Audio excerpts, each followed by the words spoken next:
Everyone keeps saying kill your ego, but no one asks, what happens to a man with no ego?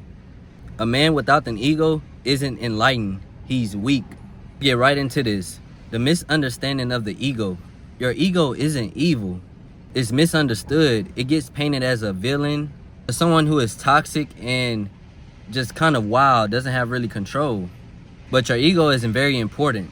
How you look at it, your ego is your drive, your ambition, and your standards. The ego, you have no edge, you have no fire, you have nothing interesting about you. You're just a weak man cruising through life. It's all about your perspective. If you're looking at it the wrong way, you could potentially kill your whole ego, and that's not ideal. That's not the thing. When I say that, put your ego to the side in that moment, that's all it is. You're just taming it. Your ego is not the problem. It's your lack of control over it. If you guys don't understand, let me put it in simpler words. Let's say you have a pet dragon, right? That's your ego. Let's say you have a pet dragon. He lives in your backyard. That's your companion. He protects you. He looks after you. It all depends on how you use that dragon. It's a very powerful companion and very dangerous.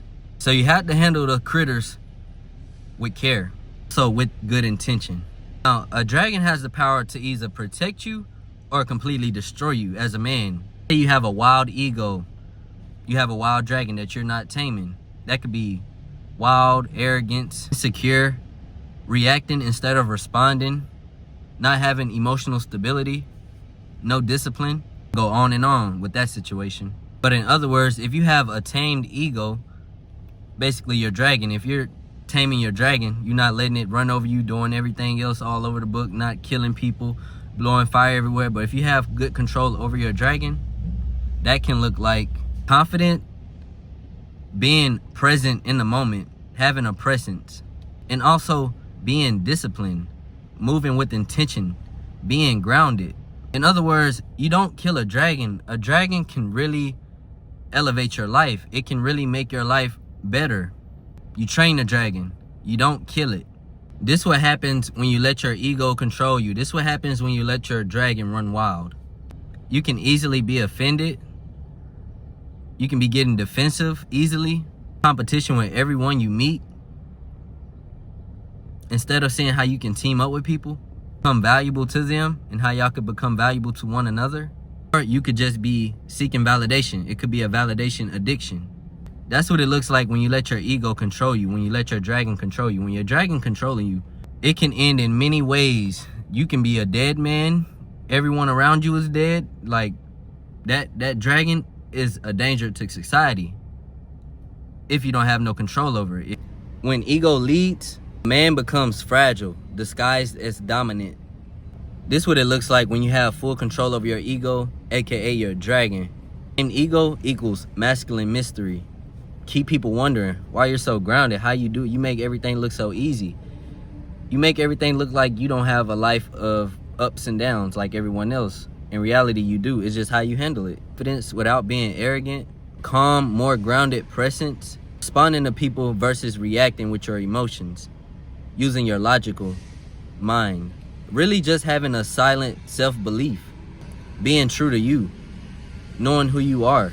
A strong man doesn't have a small ego. He has a disciplined one. And that's what it looks like when you have a tamed dragon. Let's say you get into an altercation in public, in a public place. Someone mouthing off at you and gets to saying something like you're just not that man, like you can crush him instantly, right? When you're confident in who you are and you know who you are and you have the tamed dragon, you know that person that's mouthing off at you, talking real bad, like they can completely destroy you. You know that you can end them in 1 millisecond.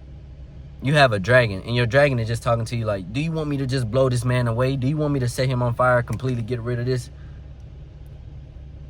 But you, on the other hand, like, nah, little fella, I got this. Let me handle this.